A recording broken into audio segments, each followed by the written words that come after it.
Assalamualaikum, selamat siang Ibu Fitri. Waalaikumsalam Bu Ina, selamat siang juga Bu Ina. Iya Ibu, apakah Ibu mempunyai waktu luang hari ini? Ya, ada Bu Ina. Kebetulan hari ini saya tidak ada jadwal nih. Oh ya, tapi sebentar. Saya perhatikan sepertinya Ibu Ina ini agak murung ya Bu. Tidak bersemangat seperti biasanya ya. Iya nih Bu. Sebelumnya saya mohon maaf ya Bu jika mengganggu waktunya Ibu Fitri nih. Sebenarnya tidak ada apa-apa sih Bu, hanya saja saya ingin curhat tentang masalah saya kepada Ibu Fitri ini.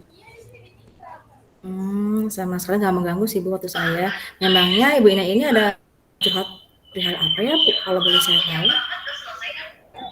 Kayak begini Bu, saya mau curhat tentang masalah saya saat saya menerapkan pembelajaran berdiferensiasi di kelas saya.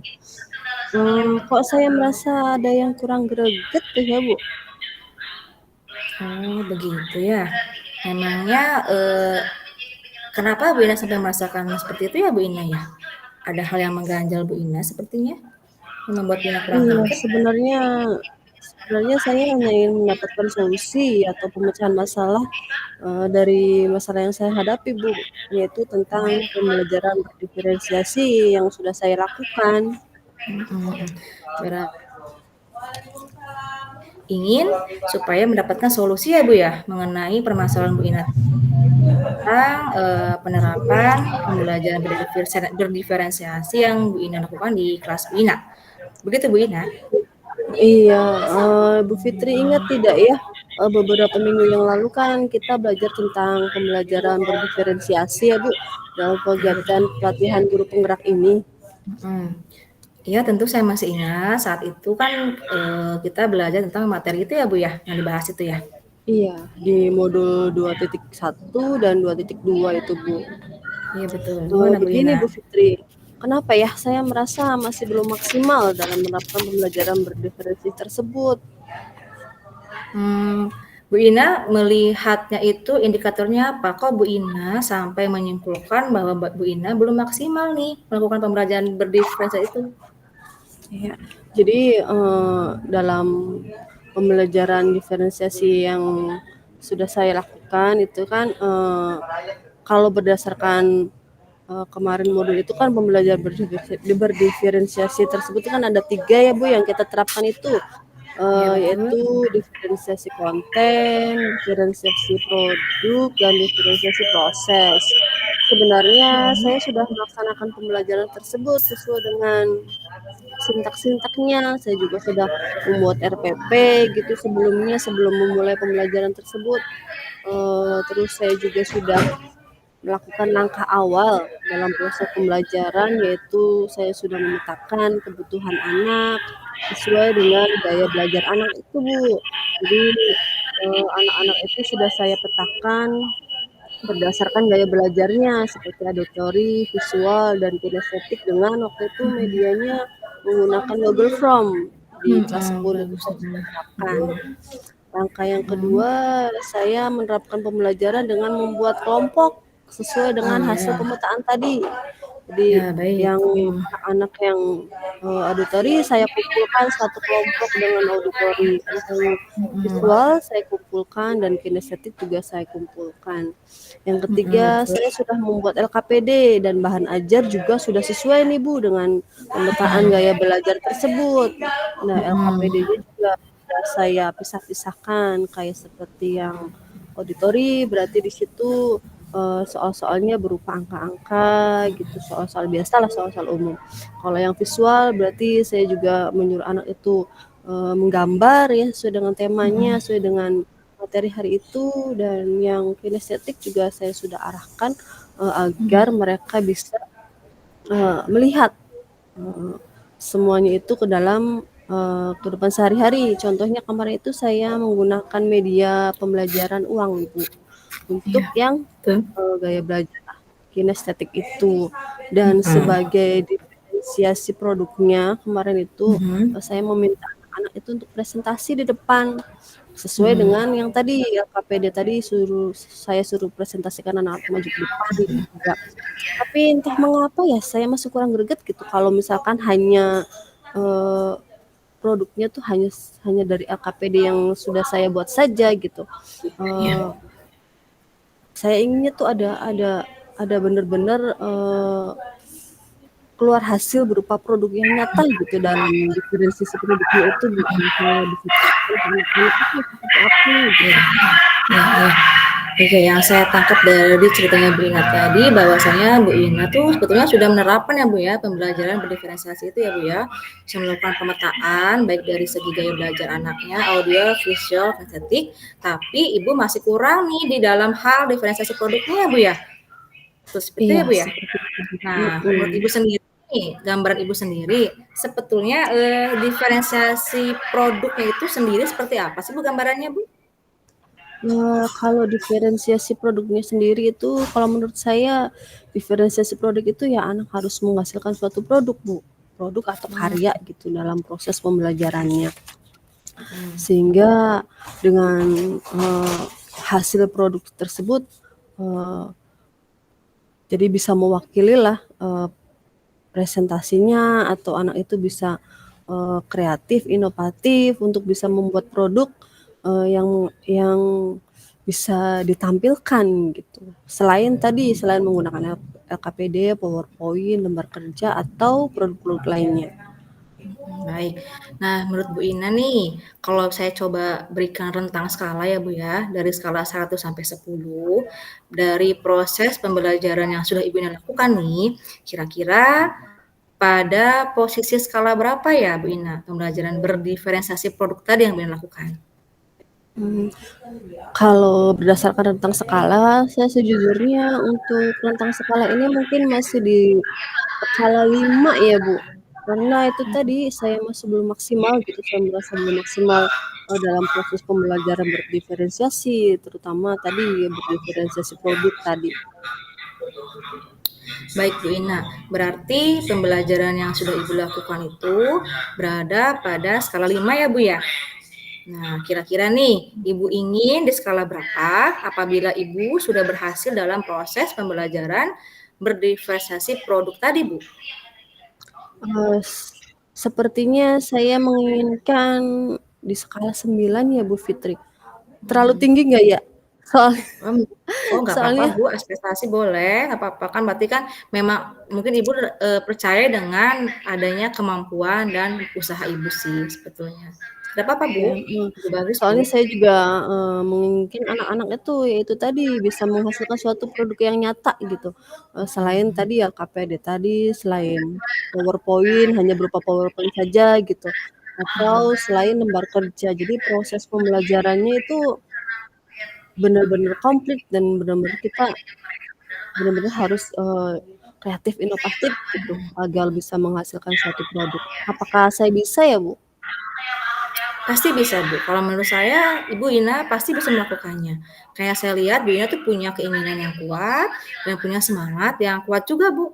Dan mudah-mudahan sih bisa terrealisasi ya Bu ya rencananya. Betul yang Ibu Fitri katakan, semoga saya bisa merealisasikannya ya, Bu. Iya betul. Dari apa yang sudah Ibu Ina sampaikan nih, apa sih rencana Bu Ina ke depannya untuk memaksimalkan pembelajaran berdiferensiasi produk tadi Bu? Mungkin saya akan memulainya dengan memetakan kebutuhan belajar ya, Bu. Selain tadi dengan gaya belajar anak yang kinestetik, audio, visual, mungkin saya akan memetakan anak itu berdasarkan minat juga ya, Bu. Karena selama ini kan Hmm. kita jarang menanyakan murid tentang minatnya atau keinginannya seperti apa. Jadi saya ingin mencoba itu, memetakan kebutuhan belajarnya berdasarkan minat, apakah mereka itu menyukai latihan soal-soal yang berupa angka atau dengan soal-soal esai atau cerita. Karena Hmm. saya lihat, banyak anak-anak juga menyukai gitu soal-soal cerita atau soal-soal yang berhubungan dengan kehidupan sehari-hari, Bu. Jadi, mungkin saya akan memetakan anaknya berdasarkan minat tersebut melalui wawancara langsung saja gitu ke anaknya, jadi satu-satu biar lebih, akurat ininya, hasilnya. Mungkin seperti itu, Bu, untuk langkah Menarik pertamanya. sekali ya Bu ya, rencana Ibu Ina tentang memetakan murid berdasarkan minatnya ya Bu ya. Karena memang minat juga harus perhatikan ya Bu ya dalam kegiatan belajarnya Bu ya. Ya baik, mungkin Iya. ada yang lainnya Bu yang Ibu lakukan selain tadi memetakan minatnya itu, pembelajarannya apa lagi yang melakukannya? Iya iya, mungkin saya juga akan melakukan pembelajaran, atau out of the box ya, Bu, di luar ruangan Mhm, gitu, karena kan selama ini rata-rata atau saya melakukan pembelajaran itu hanya di luar ruang di dalam ruangan saja. Jadi saya akan melakukan pembelajaran di luar ruangan gitu, mencari suasana yang baru mhm, agar anak itu lebih bersemangat dalam belajar dan mengaitkan pembelajaran itu dengan kehidupan sehari-hari. Jadi apa yang ada di lingkungan sekitar itu nanti saya akan coba manfaatkan dan akan saya coba terapkan dalam, eee, pembelajaran saya sesuai dengan materi yang, dipelajari. Kemudian saya juga akan melakukan diskusi, Bu. Langkah yang kedua saya akan melakukan diskusi dengan, koordinator kegiatan P5 ya. Karena di sini kita menerapkan kurikulum merdeka dan, setiap dan untuk yang semester sekarang ini ada 2 kali kegiatan P5, jadi saya akan berdiskusi dengan koordinator kegiatan P5 tentang, produk apa yang bisa dihasilkan dengan mengaitkan, beberapa mata pelajaran dalam konteks menghasilkan produk yang sesungguhnya gitu, Bu. Jadi, bukan hanya mungkin terkhusus matematika saja, angka, tetapi rumus ya. pelajaran-pelajaran yang lainnya juga kita kaitkan gitu, karena P5 itu kan luas jangkauannya. Saya menginginkan sih, benar-benar kita menghasilkan produk gitu, contohnya membuat box bilik suara pemilu tuh, Bu. Iya Misalkan iya digunakan untuk betul. pemilihan ketua OSIS gitu kan. Itu kan box itu bisa kita pakai berapa panjang dan lebarnya, seperti itu. Jadi anak-anak suruh menghitung. Atau membuat tinta, kita kan bisa menghitung berapa gram, komposisinya yang bisa digunakan untuk membuat tinta atau membuat survei. Survei menggunakan Google Form sehingga hasilnya berupa diagram yang memuat, hasil dari survei tadi. Seperti itu, Bu, mungkin yang saya akan lakukan. Wah, langkah Bu Ina itu bagus sekali ya Bu ya, luar biasa pemikirannya, idenya, sudah tepat menurut saya sih Bu. Saya setuju dengan apa udah Ibu lakukan atau rencanakan itu. Nah kira-kira nih Bu Ina, agar apa yang Ibu lakukan atau rencana itu berjalan dengan baik, kira-kira apa yang akan Ibu lakukan? Seperti yang sudah saya sampaikan tadi ya, Bu, saya akan melakukan diskusi dengan para koordinator kegiatan P5 agar bisa melakukan proses pembelajaran berdiferensiasi dengan menghasilkan diferensiasi produk yang sesuai dengan konteks kegiatan sehari-hari. Saya juga akan mulai mengkaji lagi gitu. Eee, ada beberapa hal-hal yang mungkin langkah-langkah yang perlu dikaji ulang atau direfleksi ulang sebagai bahan saya agar nanti pembelajaran saya lebih baik lagi, seperti itu, Bu. Wah, mantap sekali nih Bu Ina. Nah, kira-kira nih Bu Ina, dukungan apa ya yang Ibu butuhkan untuk menjalankan rencana yang sudah Ibu sampaikan tadi? Ya, tentunya dukungan yang saya butuhkan adalah dari anak-anak itu sendiri ya, Bu, ya. Karena anak-anak itu ya sumber utama kita sih, jadi kita inginkan pembelajaran yang, berpusat pada anak, pembelajaran yang berpihak pada anak gitu. Jadi sebisa mungkin tetap saya membutuhkan dukungan dari anak-anak, terus juga dukungan dari kepala sekolah sebagai pemangku kepentingan gitu, karena beliau yang, mempunyai wewenang gitu ya, dan mungkin rekan-rekan sejawat khususnya para koordinator P5 yang ikut andil dalam tadi, proses pembelajaran berdiferensiasi. Wah, luar biasa sekali ya Bu ya rencananya Ibu. Lalu nih Bu dari yang sudah Ibu rencanakan tadi nih, komitmen apa yang akan Ibu Ina lakukan nih untuk menjalankan rencana itu? Untuk hal itu yang pertama saya akan lakukan adalah membuat tadi pemetaan kebutuhan belajar anak berdasarkan minat ya, Bu, ya.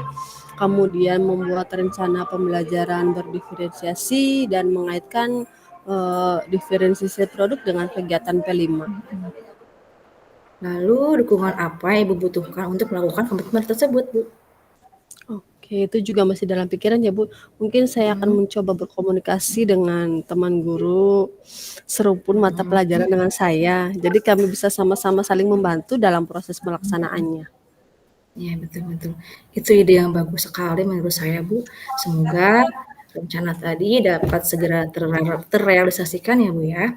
Nah, kira-kira kapan nih Bu Ina akan melakukan rencana aksi ini?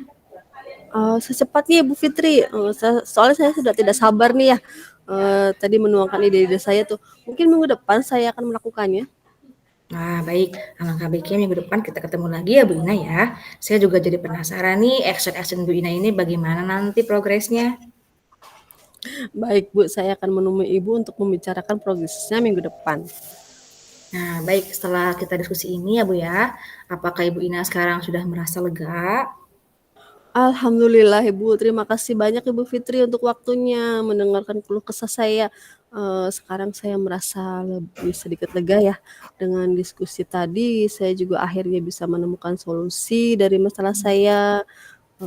Saya juga bisa menemukan poin-poin apa saja nih yang harus saya lakukan untuk memaksimalkan pembelajaran berdiferensi saya, terutama diferensiasi produk yang benar-benar menghasilkan produk sehingga Mhm. eee, bisa membuat pembelajaran yang berpihak pada murid. Semoga kita menjadi guru-guru yang bisa memberikan teladan yang baik untuk anak-anak didik kita ya, Bu. Amin amin, ya Allah, amin. Baik Bu Ina sekarang alhamdulillah ya sudah mendapatkan gambaran jelas mengenai solusi dari masalah Bu Ina tadi ya Bu Ina ya? Iya, maaf nih Bu Fitri, kebetulan saya ada janji dengan anak, mereka akan mengumpulkan PR. Saya pamit ke meja saya dulu ya. Oh iya Ibu silahkan. Terima kasih Bu atas bantuannya, sudah mendengarkan keluh kesah saya. Salam sehat dan bahagia Ibu Fitri. Sama-sama Bu Ina, terima kasih. Assalamualaikum. Waalaikumsalam warahmatullahi wabarakatuh.